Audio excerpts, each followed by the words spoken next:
Leo, let's get into it. What's coming in for Leo, Sun, Moon, Rising, Venus, in regards to love?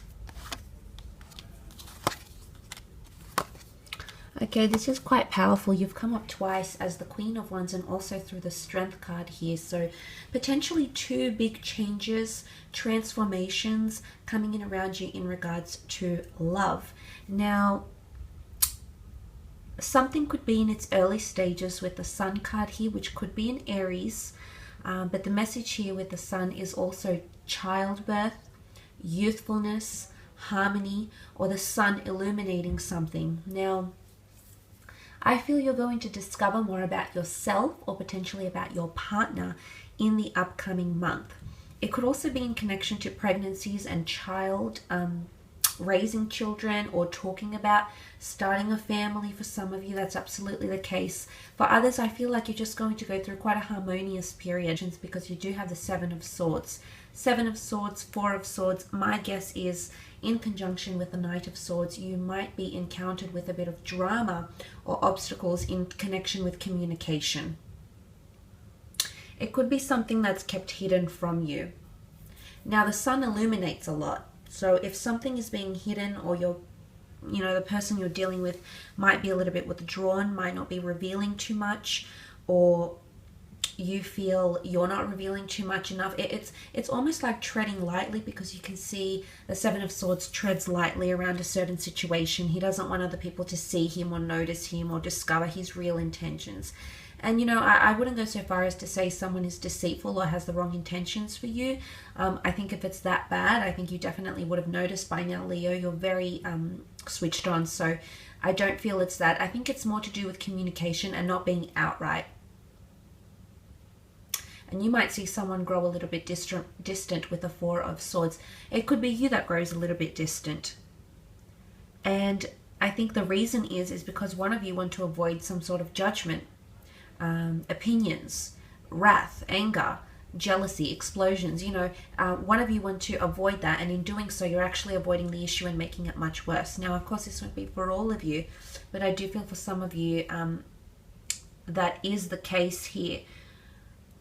And I think you're at an emotionally mature point in your connection or your relationship or your marriage to be able to confront these issues head on. But instead, I feel like you feel like these issues will just die down or pass you by, and it's not likely to happen. I feel like it's something that needs to be sorted, and maybe that's what the Tower card is bringing, those shakeups in love. And I think you need to take more initiative than you do, Leo. You've come up twice with the Strength card and the Queen of Wands, but the Queen of Wands is openness. See how the Child is open in the Judgment card? We see this family quite open, and the Queen of Wands sits open, so it might be that some of you might be opening yourself up to someone, okay, quite openly, quite easily, and quite quickly, okay, swift energy with the Knight of Swords.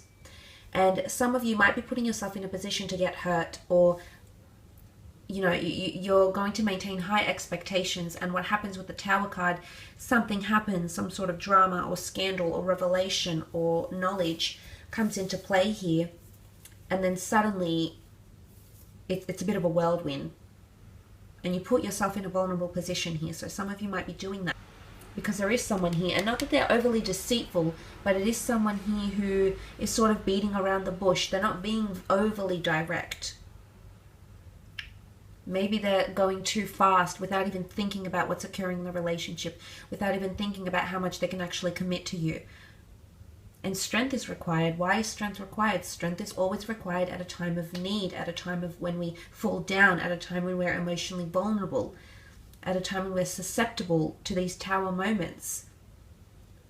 And I did mention the notion of a blessing in disguise in the general reading, so maybe that's a message here for you, Leo, that this is a blessing in disguise, that this shakeup needs to happen because you're going to finally understand. And it could even be like an issue, something that's been ongoing, like jealousy issues or trust issues or lack of commitment issues. Whatever it is, a Tower card is going to bring it out, and then you'll be able to lay it to rest. and the lay it to rest has come up in the Four of Swords. So it's either you pass over that obstacle and you grow stronger as a couple, you tame the situation. The maiden tames the lion. So you essentially tame that situation, or someone becomes more tame. Maybe if they were too open, a bit too, sometimes the Queen of Wands is seen as promiscuity. She's very sexually open, very liberated. So someone might have been very open-minded, and now you want them more to yourself, or vice versa. Could also be sexual encounters and brief flings for some of you.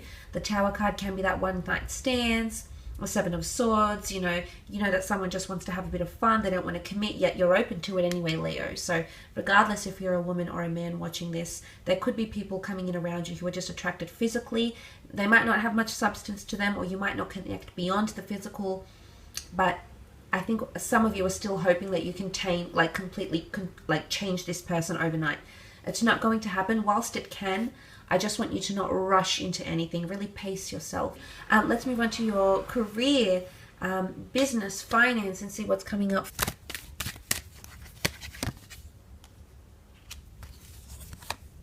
Some of you might have a Taurus coming in twice, Libra, Scorpio, a lot of signs here. Leo has come up with the Two of Cups here as well, so that's quite powerful. The past is coming back in for some of you in regards to career or work, or knowing someone from your past, looking back at past paperwork, past contracts, past business ideas. The past is coming back in, or potentially Libra, Taurus, Scorpio, or Leo coming in. And there may be a new offer that comes in from the past with the Death card. If it's not that, then I do feel like there's an ending taking place. Some of you might leave your work for a new opportunity. The hand of God is here, the universe, your spirit guides, your angels, that are essentially offering you a new position, something that's more emotionally rewarding or tied into your interests or your passions. So that's quite interesting. Some of you also have a business partnership. There's the Two of Cups. Now, this could be an important interview.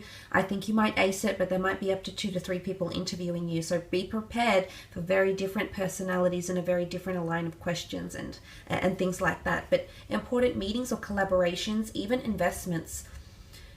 Because the Libran sign has come up with the Justice card, this can rule contracts and paperwork. So this is contracts, deals, deeds coming to you. But I feel also that it's also a partnership, okay, a binding agreement of some kind. Could be a renewal of an old contract, okay? You might renew a business idea with the previous person. You might employ someone that used to work for you. They might employ you.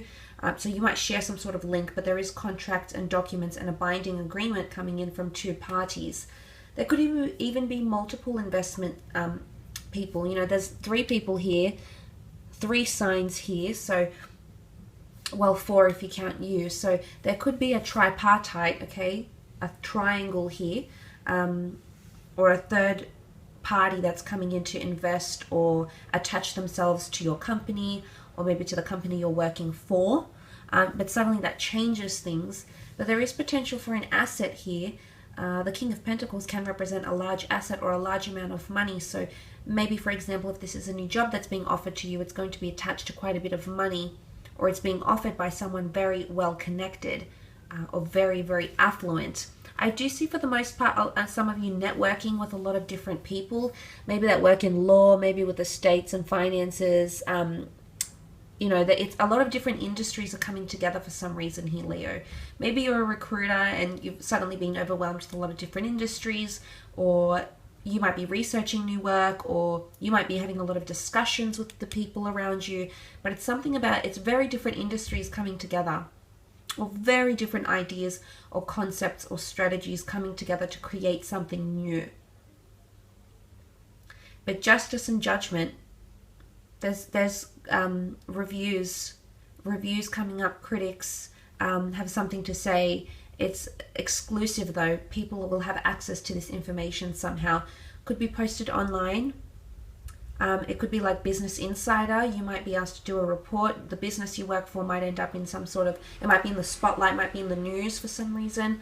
Might be talk of the town for some reason as well. So that could also be coming up, but definitely contracts. and the releasing of something, releasing paperwork, releasing a statement. You know, yes, it points more so to emotional release, but the dove is seen as a message of hope, but it's also a messenger. So there is a message here of release, or message of like the floodgates are open, giving the green light to something, or paperwork will be released to the general public. Your business documents, you know, your registrations or anything like that could also be released in some way here. Or it might be a water sign that's helping represent you and helping to release something of yours. Creative work, professional work, business ideas, contracts. Something that's going to be made public, I feel. But now I will leave it at that, Leo. So thank you so much for tuning in.